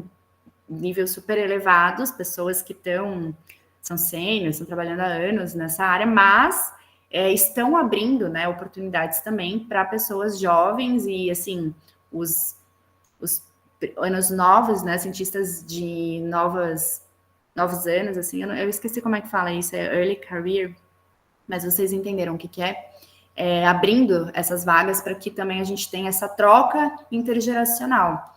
E aí, uma das coisas, Natan, em relação a essa pergunta que você faz, é que aqui a gente fez uma limpeza de praia no final de semana, numa praia chamada Tapera. A Tapera é um bairro gigantesco, a gente tem o fator relacionado com a densidade populacional, a gente não lembra mais uma baía, ela não tem muita troca assim de onda, tem o movimento do mar, só que a gente tem na volta, né, na baía, a gente olha de frente, a gente está de frente para praias continentais, então isso forma a Baía Norte, ali é a sul, desculpa, a Baía é sul da ilha de Santa Catarina, né? E ela abrange uma grande quantidade de rios. Então, a gente tem, via transporte de Ekman, que é um conceito oceanográfico, né, de correntes, de transporte, de correntes, né, essa deposição, esse transporte desses sedimentos, porque a partir do vento e da força de Coriolis, que é o movimento de rotação do planeta, você vai criando as correntes, né? E as correntes, elas em superfície, conforme o movimento, ela vai durante a camada, né? Ela vai girando, ela vai invertendo. Então, na camada mais profunda, ela já inverteu direção. E isso é totalmente ligado ao transporte de resíduo, inclusive transporte de sedimento. A gente teve um caso, inclusive, aqui, de uma das praias que aumentou a faixa de areia nos últimos anos. A gente tem várias que está diminuindo, mas essa em específico aumentou. Então, é muito interessante, né, quando a gente começa a estudar mesmo essa questão do acúmulo de sedimento, porque cada praia vai ter uma característica, e eu vou falar sobre isso na última pergunta, que é já. Eu vou só responder mais essa da Maíra, não sei se essa pergunta tem a ver com isso que eu falei, quem fez o barulhinho. Oi, Carol, a Glaucia aqui. Eu queria aproveitar, na verdade, eu era para ter feito essas perguntas antes, quando você ainda estava mostrando aquele mapa. O lá do começo? Esse aqui?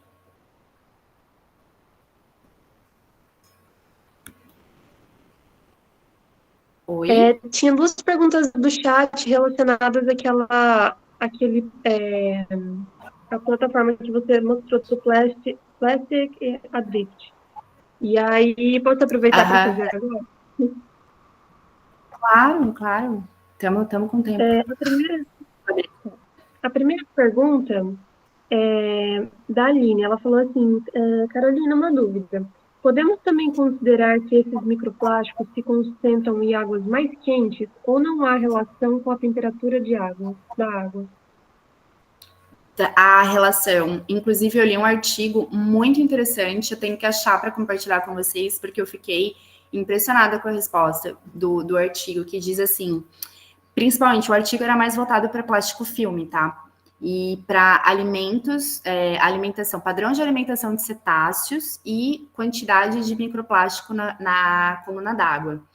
E aí ele diz assim, o plástico, ele perde propriedades, então ele se fragmenta mais rápido nas águas quentes. Ele vai formar, então ele vai ter mais partículas em águas quentes, tá? E aí ele vai depender ali da região, se ela tem ressurgência, se tem muito vento, porque o vento vai misturar. Então, muitas vezes a gente não vai encontrar ele na superfície ou subsuperficial, mas um pouco mais ali perdido na coluna d'água, até que venha um evento que ressurja ele, né, ou volta para a superfície. Mas isso relacionado à água quente. Na água fria, o tempo de residência desse material, ele aumenta exponencialmente. E o que acontece é que você aumenta a disponibilidade desse plástico para os animais.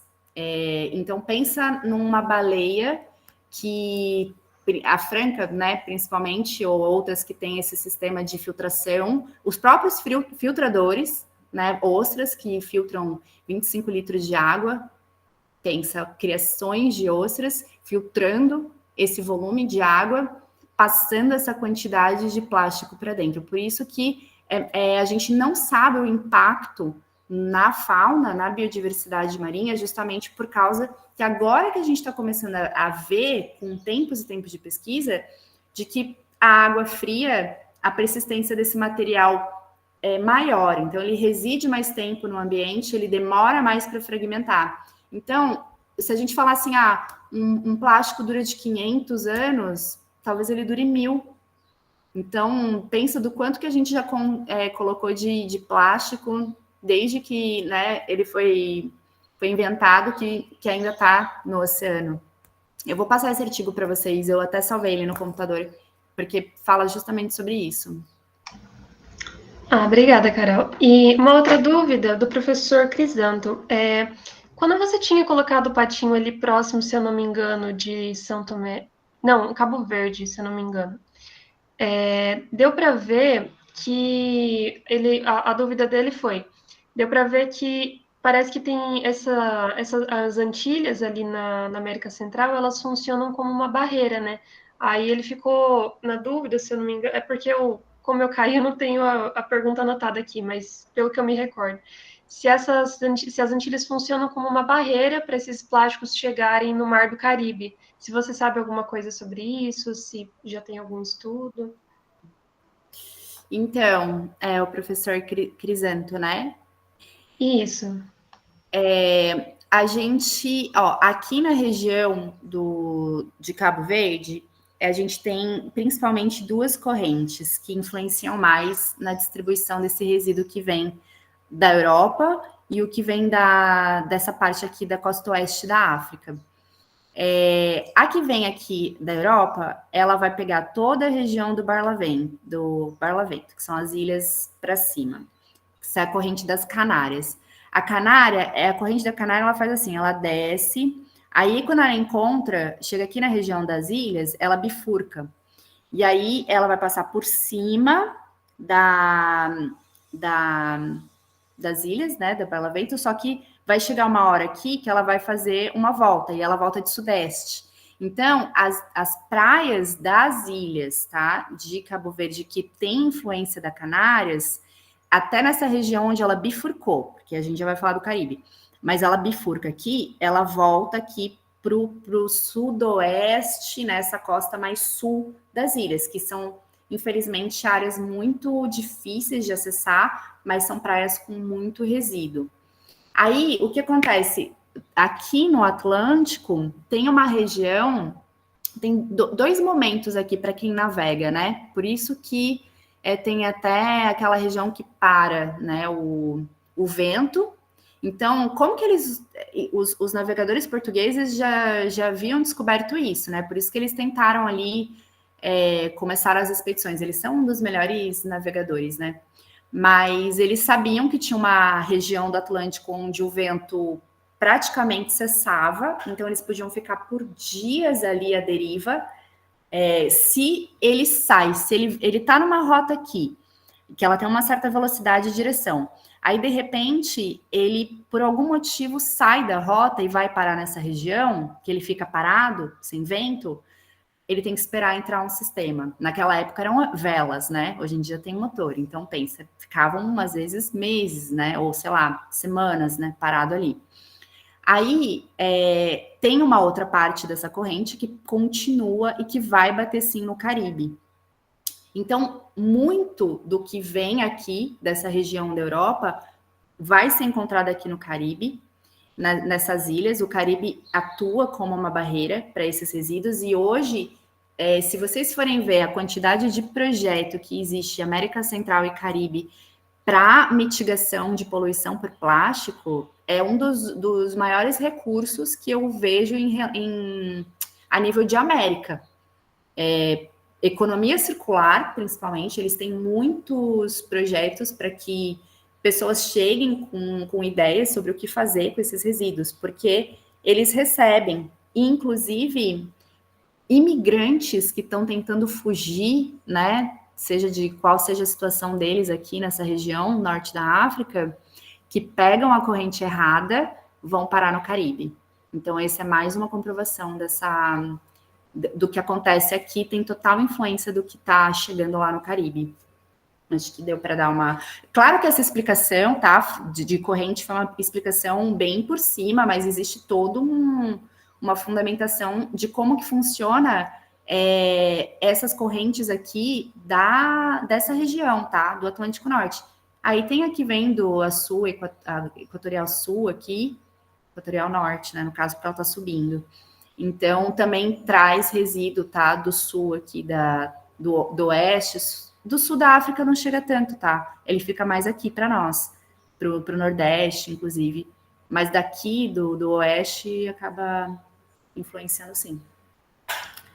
Muito obrigada, Carol. Respondeu perfeitamente. Ele falou aqui no chat também que foi perfeito, ele entendeu. Uma última dúvida aqui que o pessoal estava comentando. Teve uma hora que você falou de Santa Catarina ser um grande transformador, né? Aí ficaram na dúvida se você quer dizer em reciclagem. Quando a gente fala transformador, que ele pega o plástico primário. Por exemplo, ele não produz o pellet, mas ele usa do pellet para transformar em outros tipos de materiais. O isopor também, né? O poliestireno expandido, ele também faz isso. Por isso que a gente tem hoje aqui, a gente encontra muito microplástico primário, mas a gente encontra muito microplástico secundário também. Então, a gente vê que isso realmente está mais relacionado à falta da gestão desse resíduo do que, de fato, com a falta de regulamentação da produção em si. Mas a gente tem muitos portos, né? Acho que só aqui em Floripa, para baixo tem Bituba, tem aí para cima já tem Itajaí, Navegantes, para cima já tem Itapoá e daqui a pouco já tem São Francisco do Sul. E isso tudo são portos com grande capacidade de movimentação de carga. Então a gente recebe muito microplástico primário para transformar em outros materiais. Foi isso que eu quis dizer. Tá joia, obrigada, Carol. Nada. Vamos ver só que eu acho que essas são as últimas, tá? Deixa eu ver, são 9h23. Aqui a Maíra trouxe essa pergunta, né, sobre se ela é realizada a um nível específico de profundidade do solo. Maíra, a gente tem dois tipos de situação. A gente tem as praias que tem areia mais compacta, que geralmente, às vezes, quando chove ou quando vem a maré, o resíduo fica bem superficial mesmo. Então, a gente, né, o quadrante, eu tô sem um quadrante aqui para mostrar para vocês, mas ele tem, em média, 3 centímetros aqui. É um mini quadrante de madeira com altura de 3 centímetros. Quando o resíduo está superficial, a gente vai pegar o que a gente está vendo. Acontece que tem praias que são, por exemplo, o Canto das Aranhas, a Praia do Moçambique, que é uma areia mais fofa e ela é muito fina. Então, o resíduo ele vai para uma camada abaixo, né? Tanto que a gente fala que são os escavadores de microplástico, porque ele está fazendo parte mesmo daquele ecossistema, ele está um pouco abaixo daquela camada. Então, a gente recomenda, dentro dessa metodologia, é recomendado de que seja até 5 centímetros cavado, porque também, senão, você vai ficar ali cavando e depois você vai ter que peneirar essa amostra, né? Então, você tem que pensar sempre qual é o tempo que eu vou levar numa praia onde eu vou fazer um transecto de 25 metros, ou eu vou fazer um transecto de 100 metros, quanto tempo eu vou levar para peneirar cada quadrante. Então, ou você padroniza isso em 3, 5, né? Ou senão você vai ficar ali cavando. Vale a pena olhar outras metodologias, tá? Eu não sei exatamente qual é a metodologia que a USP está usando, que é essa que provavelmente o Scheffer usou, mas eu acredito que elas sejam bem harmônicas, assim. A Ana Paula perguntou se esse treinamento para o monitoramento é ofertado só para a população local ou pessoas de fora do local. Ele é aberto. Inclusive, ia rolar essa semana a capacitação em Garopaba e Governador Celso Ramos, mas a gente tem uma previsão de chuva para 3 dias, e aí eu passei para a semana que vem, e aí fica bem à mercê do pessoal que mora perto poder ir fazer. Eu moro num estado num município mais próximo, então eu vou naquela região fazer. É aberto. Por quê? Porque ele é de replicação mesmo, é para replicar no seu litoral. E, como eu falei, o perfil varia bastante, tá? Ajuda muito quando as pessoas já têm um conhecimento técnico, então a gente encurta certos tipos de conhecimento na aula teórica, e na prática fica mais fácil. Mas em Cabo Verde, praticamente, eu trabalhei com população local e estudantes, não técnicos. Aqui não, aqui nessa próxima já vai ser mais técnicos. Mas é muito legal, já trabalhamos com pescadores também, o que foi super legal, né? A gente entender muito, assim, do conhecimento deles e fazer essa troca. Essa pergunta eu achei bem interessante da Maria Fernanda, porque ela fala que ela queria saber quais foram as maiores dificuldades encontradas durante a implementação do monitoramento, né? E como que elas foram contornadas. Poder público estadual ainda não, justamente porque não teve envolvimento, né? Falei como se vocês tivessem lido. Não teve envolvimento do poder público ainda, porque a gente ainda não tem uma normatização a nível estadual, né?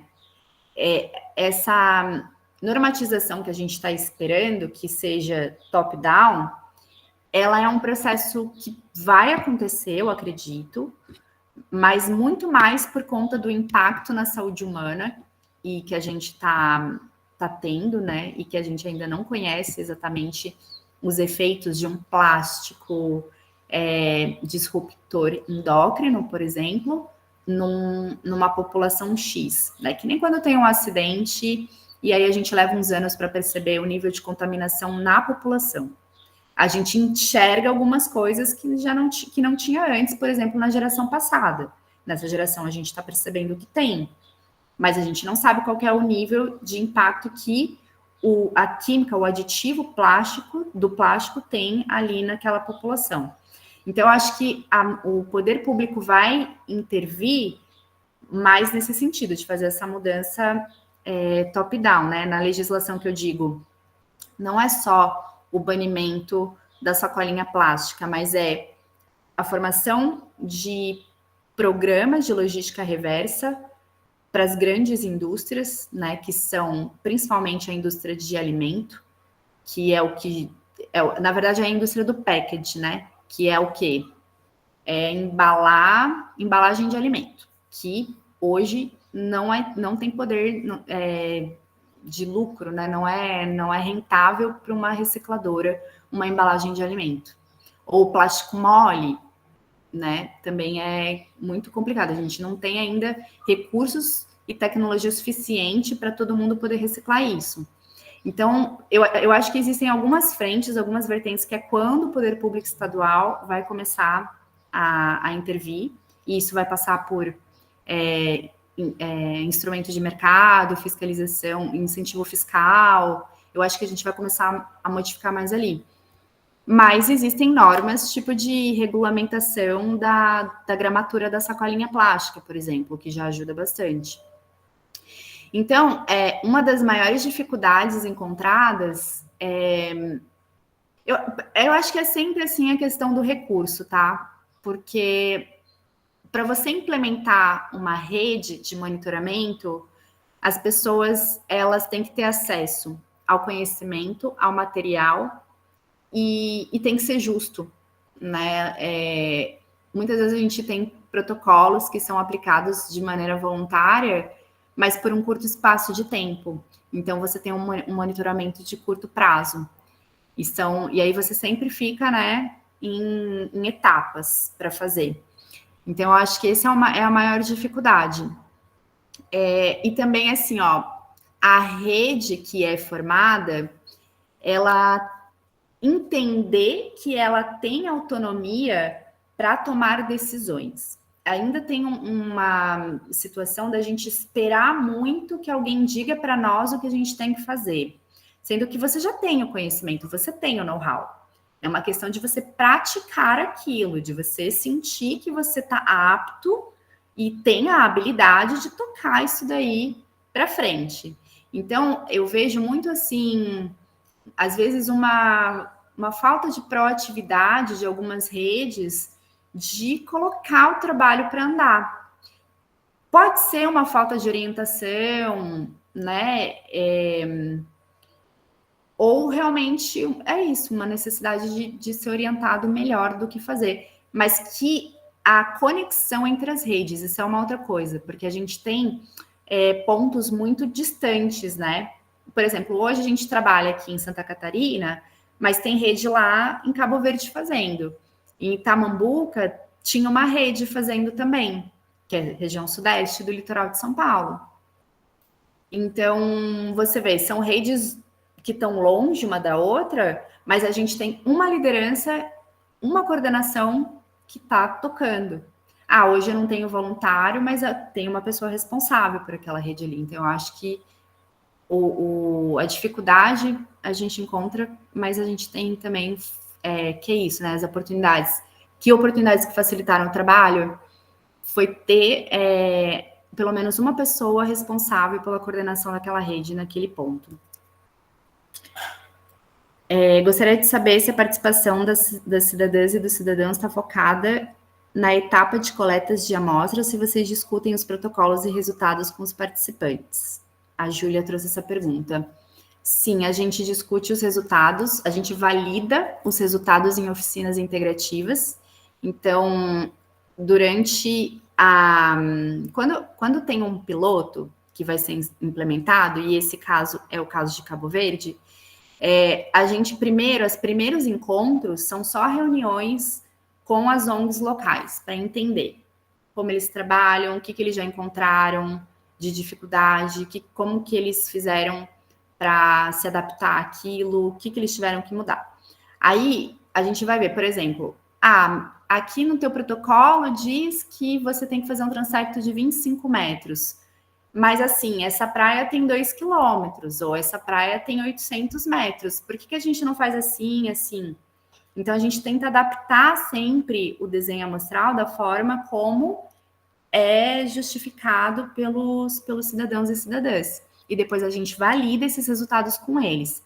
Quando a gente está falando de mapeamento de pressão ambiental, os convidados para validação desse produto são pessoas dentro da área das agências nacionais de água, pessoas das câmaras municipais, líderes de associação de pesca ou de ONGs, um aluno de doutorado, um professor, um coordenador de curso específico. Então, a gente eleva, né, o nível desse conhecimento, até para a gente ter um balizamento, né, nivelar melhor isso para poder validar o que foi trabalhado.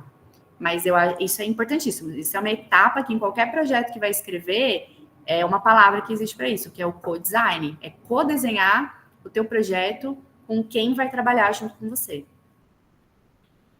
Aqui eu já respondi, eu acho, né, a pergunta da Poliana. E a Maria Letícia trouxe também aquela pergunta que acho que sobre a metodologia. Eu deixei esses 2 links aqui que eu vou passar para vocês, que é um que eu acesso sempre, que é o GESAMP, literatura obrigatória para quem trabalha com microplástico, e esse daqui também, que é o protocolo, né, as recomendações do NOAA, e tem da União Europeia também, que eu não deixei aqui, mas que eu posso deixar no chat depois. E aí, por último, né, estamos acabando aqui, a Elizabeth trouxe um estudo dela, que eu deixei até o link aqui, que ela comentou que ela fez um estudo parecido na região de Boracéia, que é litoral norte de São Paulo. Eu não sei se é centro-norte ou é norte, eu acho que é norte já, né? Comecinho ali do norte. E ela trouxe esse dado, ela fez a comparação com algumas praias do litoral norte e ela viu que a que mais tinha, né, microplástico foi a praia de Boracéia, que era uma praia dissipativa. Eu até deixei aqui que eu vou querer ler esse estudo aqui, eu achei super interessante. E, a característica morfodinâmica em relação com a deposição das partículas de plástico. E a gente percebeu isso, Elizabeth, não foi uma coisa pensada, tá? Eu até trouxe aqui os resultados do piloto, porque, na verdade, a gente, conforme a gente foi pesquisando, a gente reparou que as praias que eram dissipativas e mais expostas eram as praias que a gente tinha maior acúmulo de resíduos. E eu achei muito interessante quando ele corroborou com o teu estudo, porque realmente, ó, a praia do Atalaia, né? Então a gente vê aqui, eu até separei as abundâncias totais, tá? Atalaia, Canto Grande, Zimbros e Moçambique e Rosa Norte. São 5 municípios diferentes. E todas elas ou são dissipativas ou são intermediárias, tá? Eu não sei se vocês têm esse conhecimento, mas de uma maneira geral, a intermediária, ela é realmente isso, ela está entre uma praia dissipativa e uma praia reflexiva. A praia dissipativa, geralmente, é uma praia com uma característica onde a arrebentação dela é longa, ela é rasa, você pode ir andando até uma boa parte dela, e depois que ela vai ficar funda, a gente tem uma zona de surf, né? A zona de surf que é onde tem a formação da onda, e depois quando ela começa a quebrar, essa é uma característica dessa praia. E ela tem o quê? Ela tem energia de onda, ela está exposta a ventos, mas isso também não quer dizer, isso varia também, tá? Além dessa característica morfodinâmica, tem a questão da posição geográfica dela. Às vezes ela está numa orientação da linha de costa que favorece que seja acumulado mais no canto norte do que no canto sul. Então, são fatores, né, que a gente tem que perceber, não só para a linha de praia, mas também rios, né, margens de rios, mangues, aonde esse resíduo venha, né, com o fluxo, e ali tem ali a dinâmica ali das margens, e isso acaba acumulando. Então, sempre tem que prestar atenção na orientação dessa linha, seja de uma margem do rio ou linha de costa. Mas uma outra questão, da reflexiva, tá? Então, essa é dissipativa, e aí a reflexiva, na verdade, é aquelas praias que ela já é mais de tomba, ela tem uma areia mais fofa, a gente tem um espraiamento da onda muito forte na beira, e a gente tem praias com características, né? Mas a gente não encontrou microplástico. dentro desse estudo, tá? O que não quer dizer que não tenha.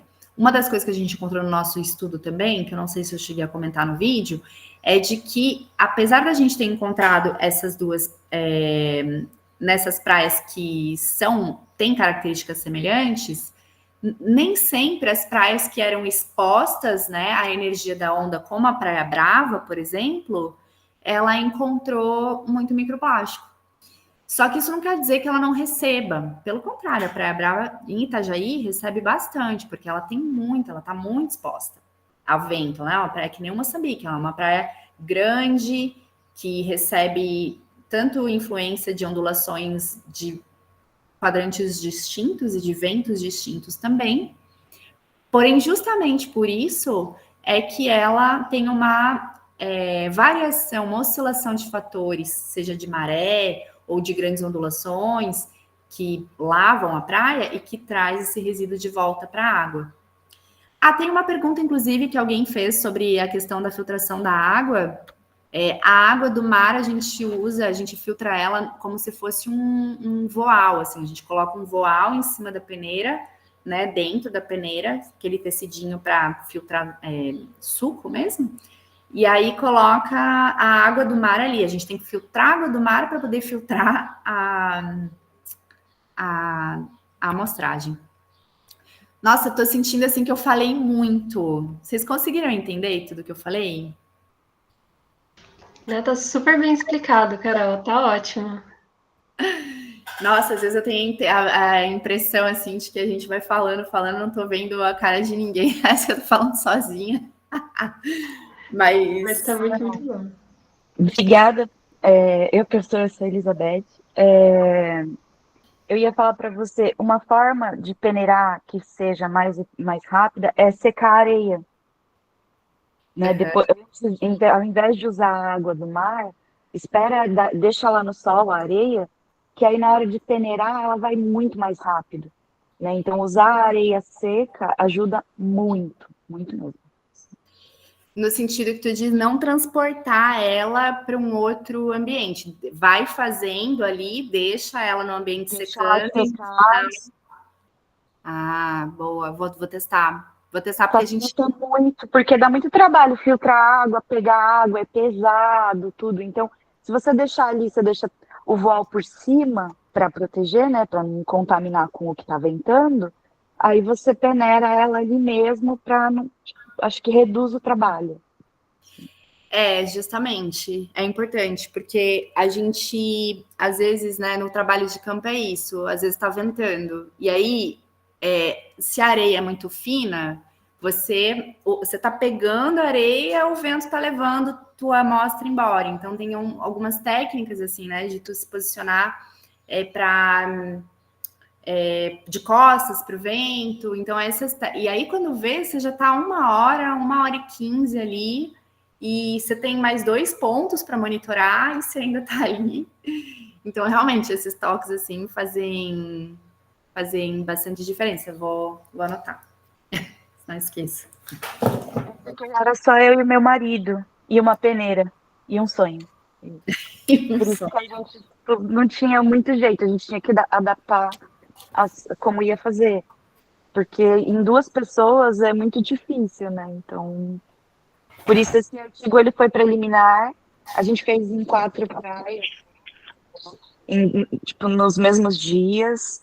São praias uma do ladinho da outra, com as mesmas características antrópicas e tudo mais. O que muda é a hidrodinâmica entre elas. Então é um trabalho que eu gosto muito, e eu fiquei tão feliz quando eu estava assistindo essa aula, chamei meu marido para assistir comigo, porque ele fez parte do trabalho, a gente ficou muito feliz de ver que, sabe, tem mais gente fazendo isso em outros lugares, sabe, isso esquenta o coração, acho que de qualquer pessoa. Obrigada, viu? Eu que agradeço, muito legal. Até deixa eu deixar aqui o link do trabalho de vocês no... Peraí. Acho que alguém perguntou ali se o voal não libera microplástico, né? Durante... Eu não tive essa experiência, tá? Se ele é um material que não tá fragilizado, né? mas você pode colocar outras. A questão é, quando você vai fazer o microplástico, você vai ter que escolher, né? Se você vai levar o próprio plástico como pote de armazenamento, por exemplo, já é uma fonte de contaminação, né? Se você está trabalhando com pellet, então pior ainda, porque o pellet ele é mais fácil de contaminar. Então tem alguns cuidados sim que a gente pode ter. No protocolo do NOAA, eles falam para levar aquele pote com tampa amarela, né? Tem o nome, acho que é HDPE, e você leva ele para fazer a armazenagem, porque talvez o nível de contaminação dele seja menor. Carol, tem algumas dúvidas aqui no chat que o pessoal foi fazendo ao longo das perguntas. Se eu puder ler aqui você respondendo. Vamos conversando. Beleza. A primeira pergunta aqui é do Aleph. Ele ficou na dúvida em que momento começam, pelo que eu entendi, em que momento começam a se formar os nanoplásticos, né? Porque teve uma hora que você comentou dos plásticos em águas mais quentes, que acabam ali gerando mais partículas, né? E aí ele ficou com dúvida em relação aos nanoplásticos. Mas ele quer saber em qual momento... Como assim, em qual momento? Se existe algum evento em específico que daí agora quebrou e virou um nanoplástico? É isso que ele quer saber? Eu fiquei na dúvida também, Aleph, se você tiver por aí, quiser abrir o microfone ou digitar nos comentários.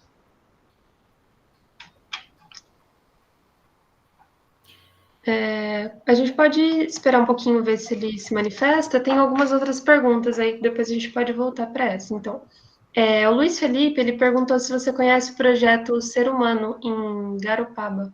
Sim, conheço.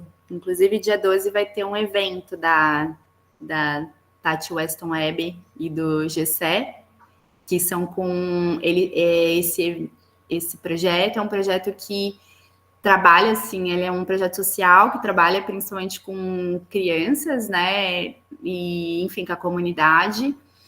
E ali eu vejo um super potencial, na verdade, de replicação de protocolos ambientais, até nessa questão de... O monitoramento mirim costeiro, ele teve um pouco disso, sabe? De formar os guardiões da praia, né, do mar, que é quando você explica não só o problema, mas você leva a criança para a praia. É muito legal trabalhar com criança também por causa disso, né? Porque você trabalha muito mais os sentidos. Então, ela vai aprender a ver, a sentir o vento, a entender como é a formação de uma areia, qual é o impacto dela ali na região. Então, eu sempre penso em projetos assim, onde a gente faz ela se sensibilizar, ela entrar em contato com aquele ambiente. Aí depois a gente joga a informação. Porque para a gente aprender, a gente tem que trabalhar o nosso campo. A gente chega na aula, às vezes, a nossa cabeça está em outro lugar, está nos problemas, está nas coisas que a gente fez, tal. Até a gente limpar essa nossa mente, começar a se concentrar, às vezes a gente já está no meio da aula e a gente perdeu informações que são super importantes. Então, quando a gente começa a trabalhar, a gente aprende, né? Principalmente nesses projetos que a gente tem mais liberdade de fazer isso, é legal a gente ter esse momento onde a gente para tudo e a gente concentra de um outro lugar. E depois a gente começa a receber esse ensinamento. E esses são projetos que a gente tem liberdade de fazer isso. Eu gostaria muito, tem outros no Ceará, tem vários projetos super legais que dá para trabalhar com isso. Só para tirar mais uma dúvida já que foi respondida, você já chegou a fazer algum projeto lá com as crianças, mutirão de limpeza, ou algum workshop que fale dessas condições de coleta e apresentar os microplásticos para eles, ou pensa em fazer em algum momento? A gente teve o convite de teve um circuito de surf de longboard local na Praia do Ouvidor, o pessoal da Praia do Ouvidor, eles falam muito sobre essa questão de dar para a natureza aquilo que eles receberam, né? Então, eles paravam, eles fizeram uma competição lá, e aí eles pararam a competição no meio, e aí todo mundo, até quem estava competindo, teve que participar e fazer. Então, esse foi um evento legal. Para as crianças em si, em Garopaba, eu ainda não trabalhei com eles. Eu tenho o projeto, inclusive eu estou me mudando para Garopaba, então eu tenho o projeto de futuro, assim, de envolver, sabe? De envolver mesmo a galera que... Porque a gente tem uma rede de oceanógrafos e pessoas que trabalham com esse assunto enorme. E, assim, é muito legal de poder levar essas pessoas para falar para eles. Eles adoram receber, né? E é uma cidade menor, então, assim, a gente... É mais acessível, sabe? Ao mesmo tempo que eu tenho uma semente dentro de mim que a gente tem que trabalhar com as comunidades aqui de Florianópolis, né, com a galera que mora no morro mesmo, porque a quantidade de resíduos que tem é muito grande e a oportunidade que eles têm é muito menor, sabe? Chega muito menos às comunidades esse conhecimento, então eu acho que tem possibilidades. Beleza. É que eu conheci o pessoal do projeto do Ser Humano, numa visita que eu fiz em Porto Alegre, e aí eu recebi meio que um convite, assim, para pensar numa ideia para ter essa abordagem com as crianças do projeto lá do Ser Humano. Quando você falou de Garopaba, eu falei, caraca, será que ela conhece o mesmo projeto? Aí, assim, planos mais para o futuro também, que eu comecei o doutorado agora. Então, estou começando a pensar nessas estratégias também de conscientização. Mas tu com esse sotaque é de onde? Sou do Rio e agora estou na Unicamp aqui. Ah, tá. Entendi. Mas tentando fazer alguma coisa em Garopaba. Legal. Imbituba, Garopaba, Laguna... a parte do litoral sul de Santa Catarina é um ambiente virgem a ser explorado. Tem muita coisa para fazer, é um laboratório vivo, porque a gente tem berçário de espécies, a gente tem um dos únicos pontos que tem pesca de interação dos golfinhos. Então, assim, tem a questão do estudo da acústica, da bioacústica naquela região. Eles estão com 1000 obras nessa região, então, assim, é ambiente para se trabalhar. Tem área de trabalho, tem área para projeto. Vou levar os moluscos, inclusive, a gente vai começar análise de microplástico na água em regiões de fazenda de cultivo. E aí, eu estou só esperando a autorização do ICMBio para a gente ir para a água, para fazer. Aí, para molusco, eu preciso até estudar como é que é essa autorização, né? Porque é um pouquinho mais... Você está tirando material genético e tudo mais. Desculpa, Luísa, que eu estava respondendo o que a Elizabeth falou. Mas acho que é isso. Se a Glaucia tiver mais alguma coisa aí, porque eu acho que a gente vai acabar, né? Em 10 minutos, é isso? Isso. Tem, acho que só mais uma aqui, que a Aline perguntou se essa metodologia que vocês utilizam pode ser replicada em Lagoas.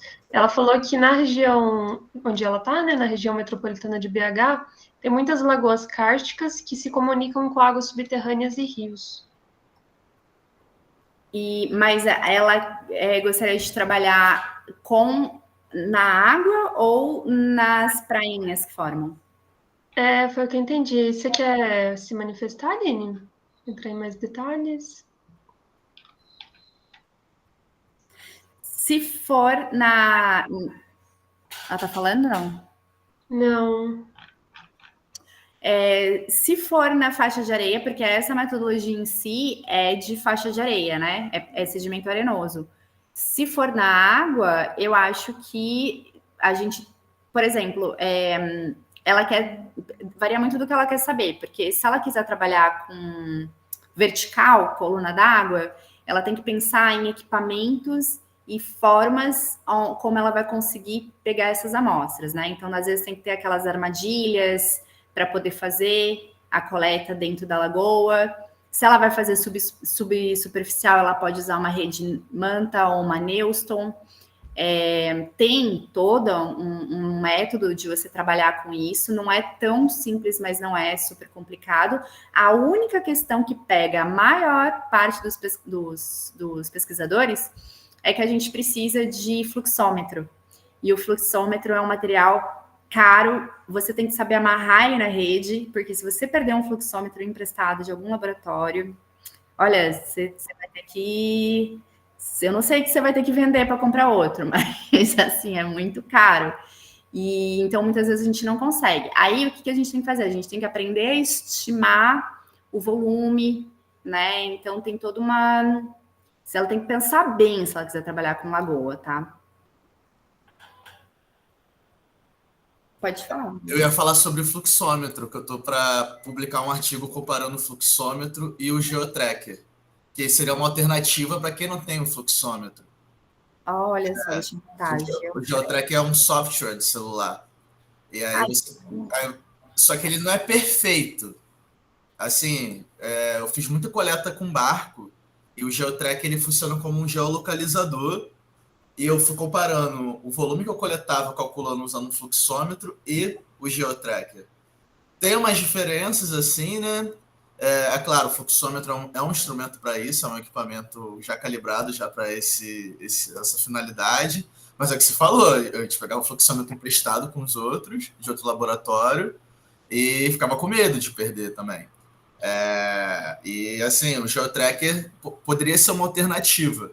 Mas é uma alternativa quando você não tem mesmo ali nada e usa o geotracker. Mas na verdade, é uma realidade, né, de muitos pesquisadores. A gente não tem os equipamentos. Mas você baixa esse aplicativo no celular? Sim, é um aplicativo, não precisa pagar. E aí, quando é bom para uma coleta a barco, e aí eu recomendo que pelo menos vá numa velocidade constante. E aí, a mínima possível durante a coleta. E aí, você marca o tempo inicial, o tempo final, e ele dá até depois um percurso de satélite mesmo no mapa que você fez durante a coleta. Você precisa de internet enquanto você estiver usando ele? Não precisa. Bom, eu coletava num ponto lá no Rio Paraíba do Sul, passando em Campos, dos Goitacazes, e era um ponto que não tinha 3G e funcionava. Olha, eu vou testar, hein? É uma alternativa, mas assim, o ideal é o fluxômetro, a gente sabe disso. E até com o fluxômetro ainda tem umas incertezas, né? O que o pessoal, né, que eu estou conversando com alguns professores, estão indicando sem o fluxômetro é fazer por área, né? Em vez de você estimar o volume que passou ali, mas assim, usar mais o dado da área. Então, tem uma metodologia, falta 4 minutinhos, né, Glaucia?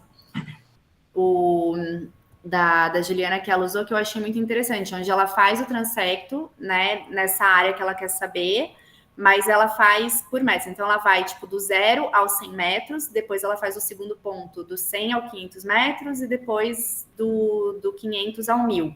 E ela estima por área, que vai ser uma alternativa. É reconhecido, entende? Mas, assim, a gente está falando de um piloto, né? A gente não tem dados nenhum sobre microplástico perto de cultivo de fazenda em Governador Celso Ramos. Vai ser a primeira vez que um projeto vai fazer.